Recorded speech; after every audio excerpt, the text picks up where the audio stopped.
All right, kids, here we are back in the garage again. I don't have any coffee. I already drank my three large Mickey D's coffees black, so I guess I'm sufficiently caffeinated for the day. But been getting a lot of stories. Oh, tell us more work stories. So tell us more work stories. So I guess I'm gonna have to because the request came from some of our biggest vermiculite customers. So we're going to have to satisfy that area of the audience. So I might have told this before in Garage Talk Plaza, but as I'm getting into this more and more, I'm putting the stuff on facelift, and so I'm getting a lot more responses because there's a lot more people on facelift than there is on my shabby YouTube channel, Garage Talk Plaza. So anyway, you start thinking about I don't know. I've always been like, who are you going to meet on the other side, and who's hanging out there in the group W. So of course, there's a couple people that come to mind. Of course, my father, right? That's most important. Ed Loring, the meat manager in the A&P that I met when I was a 16-year-old kid, saved my ass. He was a shop steward, and a supervisor came one day and hid money in my drawer and accused me of stealing money. So Eddie pulled my ass out of that one. Never forget him for that. But Eddie was like one of these guys that you meet who was all fun and games till it's not. So, and that's what happened to me. I said I saw the guy, plant the money, and so I was officially fired. Anyway, I come back in the afternoon. I'm supposed to work at 4 o'clock. It's 3:45. The supervisor that fired me is there. The manager's there. Eddie's there. Two guys from the union are there. Eddie just looks at me and says, "Punch in." I said, "I'm not supposed to start to 4 o'clock. Punch in now." So anyway, that's the end of it. But Eddie was the kind of guy that would walk through the A&P in the middle of the day with all these housewives there. At the top of his lungs, he said, "I knew I was small, but when she said, 'Are you in yet?' and I was already humping away, I heard these housewives." So here's to you, Ed. But so getting back to the work stories. Well, you can't have work stories unless you have stories that involve guys that you work with. So I think I did a Bosch story the other day, but Bob, here's to you up in heaven, because this guy was just one of the most remarkable guys. Some people come in your life and everything, and some people are pricks, and some are angels and saints. And the chief was one of my angels and saints. I mean, he was just. I would walk still, even now. I would walk through fire for this guy. I would walk through fucking fire for this guy. I mean, this guy was the salt of the fucking earth. Yeah, he had flaws. Who fucking doesn't? Okay. Oh, those in glass houses don't fucking throw rocks, right? So, I met the chief. We're up in Glenview, and he was Johnny's nephew. I kept hearing about my nephew, and he kept hearing about me. And I got in my mind that he was this white collar guy. He thought I was a white collar guy. And we meet, and like, this is the guy? I mean, I'm in my uniform, dirty as hell. And the chief's there. He's not a white collar guy at all. Anyway, getting off the subject. So the chief was, let's be kind, not the sharpest knife in the drawer, but I have to give him credit, man. He would use everything, the gifts that he would give, and he would use them to the fullest that he could. And there's a lot of people that just slide through. They don't use and they don't give back anything. But the chief gave back, right? So I'll let you know how the chief's thought process went. Because if you ever went into that brain, it'd probably be like going into my head. You're like, oh. So anyway, Chief's driving to Florida, right? So he's got Robin in the pickup truck, and he's got this gigantic pickup truck. It's a diesel. We call it a furnace. So he's driving to Florida, and he's got Eddie and Holly in the back seat in like car seats because they're little, right? So he says to Robin, "You smell beer?" So she goes, "Yeah, I do." So 70 miles an hour going down 95. Chief gets it in his head that the guy in front of him is drinking beer.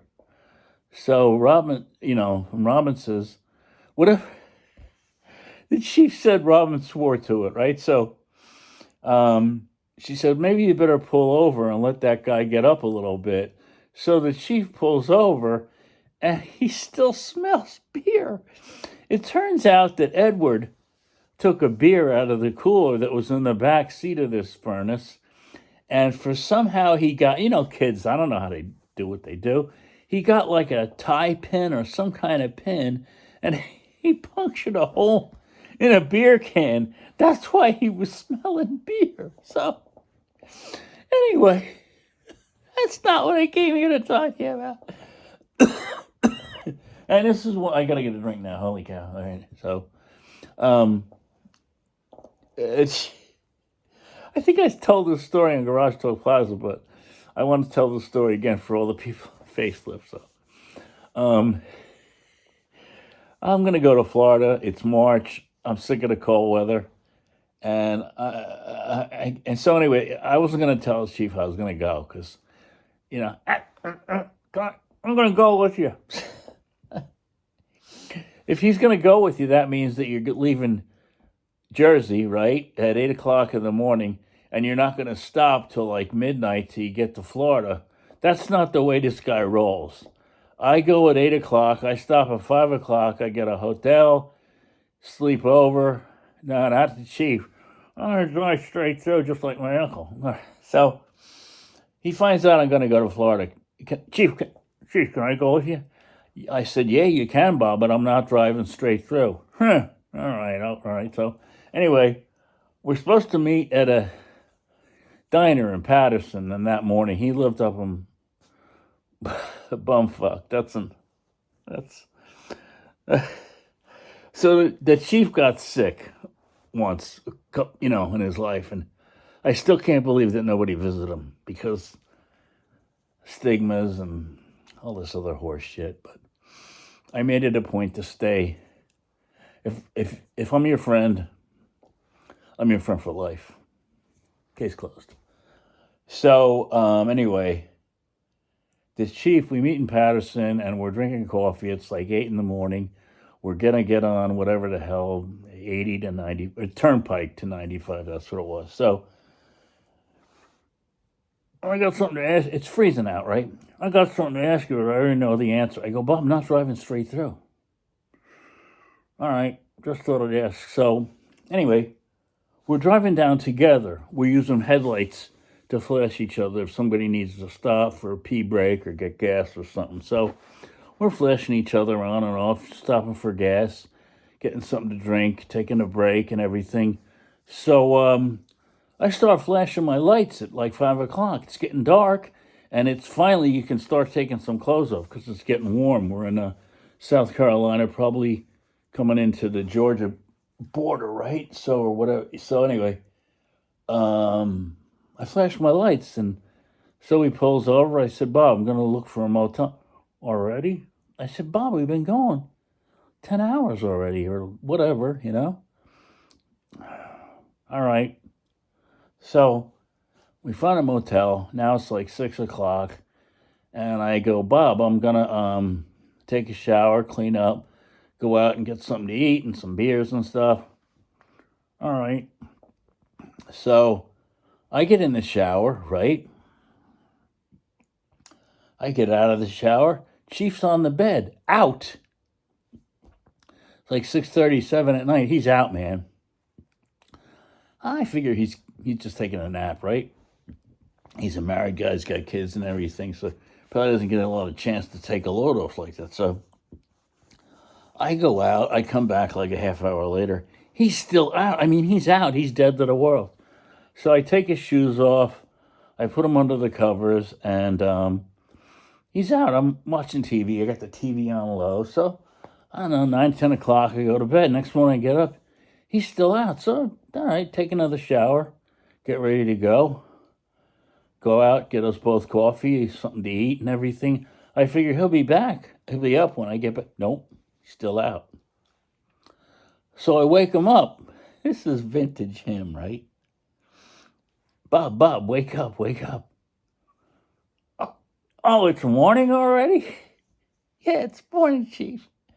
Oh, I didn't want to stop. I didn't want to tell you this, but I don't sleep good on the road.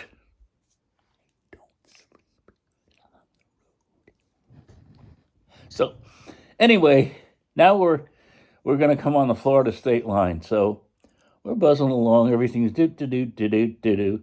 So for some reason, the chief has Florida is like the holy grail of whatever it is because his uncle liked to go to Florida. I can't stand Florida, man. It's just it's too hot. It's too commercial. There's too many people there. So he gets to Florida, and he flashes his headlights. He's beeping his horn, and we're on 95, and so we're heading into Daytona, right? So he flashed the headlights. I pull over. What's up, Bob? We were gonna go to Pompano Beach and see girls, right? Go to and have fun, have dancing and stuff, and so it's bike week. I'm gonna go bike week, look at bikes. I go, Bob, that's fine. I've had enough grease and oil that I can take for a lifetime at this point. I want to smell something pretty. Yeah, I ain't going. I said, all right. Oh, now you're mad, right? No, I'm not mad. I'll do whatever you want, right? So he goes off 100 miles an hour. I don't see the guy for another week, right? So I go down to Pompano Beach and, have fun, looking at the ladies and everything and smelling something that's not grease and fucking oil. So I get back. I didn't see him. He gets back to work. And how'd it go? Did you have fun? Yeah, it was good. So when he got like that and the hands got folded and the knees went bent backward, you knew something was up. So anyway, he's a big photo buff. Why? Because my uncle takes photos, so I'm going to start doing. So you gotta put this all into perspective. So he's down at Bike Week at Daytona Motor Speedway, and he's like I said, he's oblivious to the world. When he's in the chief zone, he's oblivious to the world. So he's out taking photos along Daytona Raceway, and I guess they're going to have some kind of race that weekend, a bike race. And Daytona Beach and the Bike Week is like Sturgis. It's just wall-to-wall bikers. So he's taking photos, but the rule is you can go up on the bank at Daytona Raceway, but you can't set foot on the track. Well, he's so oblivious, he's taking pictures. He puts one foot on the track and proceeds to get arrested. He don't tell anybody. He doesn't even call Robin. So turns out he gets arrested in Daytona, and they detain him for like 3 hours. I don't even think he went inside his cell. I think they just put him in the police station, sat him in a chair, and people came out, looked at him, and like, oh, this poor guy's harmless. He was. He wouldn't hurt a flea. He was great. So they just say let this guy go. No record. Everything's good. So, but anyway, that's what happened. I ain't going. Now you're mad, right? That's another thing he said. Oh, now you're mad, so light the barbecue. Man, light the barbecue. So, oh my God. So this guy was 1 in a million. I had to pass that story on because God rest in peace, Chief, man. You're 1 in a million. When they made you, man, they broke the mold. I mean, he was a true friend. I mean, he's one of those guys you can count on your hand. One hand. You call him up 2 in the morning. Chief, I'm in Bumfuck. Can you help me? Yeah, Chief, I'll be right there. And he would be. He would be, man. So I have to raise a toast to you later on this afternoon, my friend, because oh my God, you gave me so much laughs and we had so much fun together. I mean, just the stories. I mean, I told you about the crawl space, right? But there's There's just so many. So he calls me up, and he would always one of these guys that would jump up and then wonder where he was going to land. I'm not like that. If I'm going to jump up, I'm going to know where I'm landing, right? So he calls me up, Chief. Now he's living up in his father's house. I think he was living upstairs, and the mother and father were still living downstairs. They had a two-family house. The father made into a two-family house. So, Chief, can you come up? Yeah, it's okay. It's Saturday. I'm not doing anything. Chief, so he takes the CV joint apart. In those days, you couldn't, I guess you could buy the whole axle shaft, but I don't think they sold, oh no, that's what it was. They sold the CV replacement kit. So you had to actually take the CV joint apart and then rebuild that CV joint and put it back together. So I get up there and the CV joint's completely apart in the driveway. He had no idea how to put it back together. So we're underneath the thing and, working on everything. And so this is also vintage, Chief. So Eddie's like 12 now. So, or somewhere thereabouts, where he's become a man in his mind. So I'm out of the car with Bob, and Edward comes out. He always called him Edward. So, Dad, Eddie was kind of like that. Dad, what's up, Edward? And Edward went to California like 2 weeks before and stayed by himself out in California with the relatives. So he's feeling his oats. So, Dad, I just wanted to tell you that you're not the boss of me anymore. I'm the boss of me. And I'm like, oh, this is going to be good. Edward, what? Come over here. So Eddie comes over, and he bends down. Bang! Chief cracks him across the face. As long as you're living here, I'm the boss to you. He goes in the house crying. 14 seconds later, Robin comes, what happened? You had Edward? Yeah. He told me he's the boss. So she goes back, because I'm putting the TV show back together. I don't even know how I got it back together. I was laughing so hard because you can't make this shit. You can't make it up. It's just, oh my God, so many things happen. I mean, we get this place in Sheffield with all these like 300 lease cars on one side. This place was gigantic. So they had to hire 85,000 temps. 4 forklifts. First thing a temp wants to do in the morning is to get on a forklift, because then he didn't have to do anything. And once the temp got on a forklift, he would never relinquish his seat, because if he did, somebody else would get on it and they wouldn't get off. So now it's like me and Claude, 2 guys, and 80,000 temps. This place is a fucking madhouse. I mean, it was just another classic fuck up. So I'm watching this temp guy on a forklift, and he puts the loading plate down, and the guy's backed up in the truck, straight truck. And so the guy, and none of these guys knew how to drive forklifts. They're just temps, right? So he hits the brakes on the loading plate, and with that, the whole weight of the forklift pushes the loading plate forward, and the truck driver, never put the parking brake on and never left it in gear because it's an angle down in the dock. So with that, I'm watching this. This is one of those things that happens in slow motion that you're like, I can't believe this is happening. So the loading plate is now pushing the truck forward as it's going off the dock, going towards the ground. But it's going so slowly because it's scraping the back of the dock and it's pushing the truck forward as it's going down.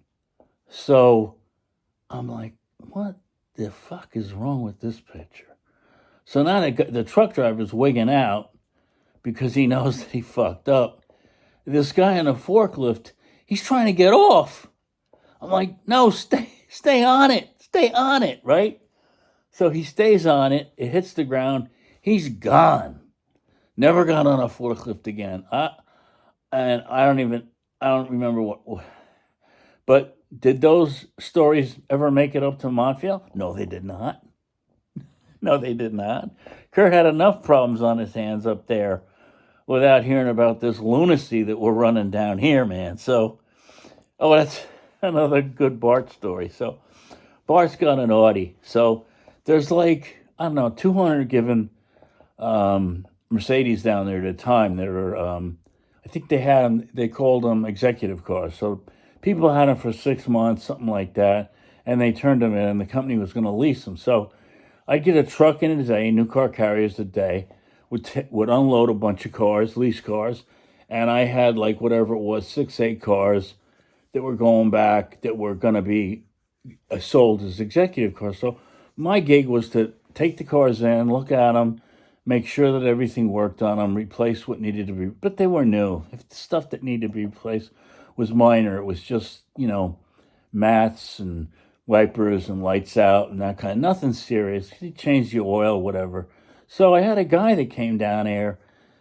He came down, I think, every twice a week or something, and his thing was to detail the cars.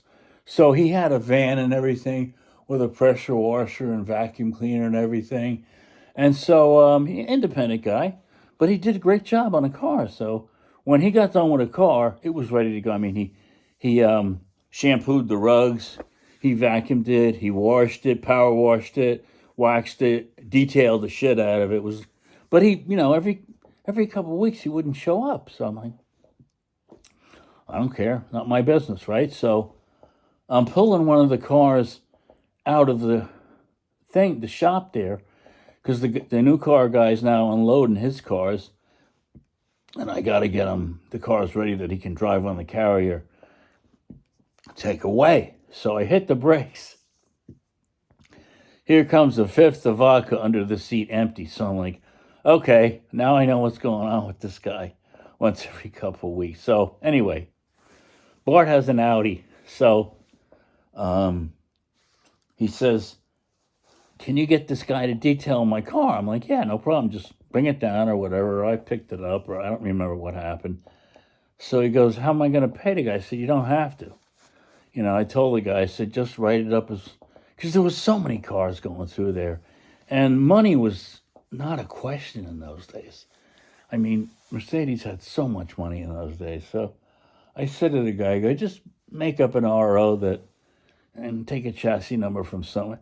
So this guy didn't have a problem. I gave him $20 cashola.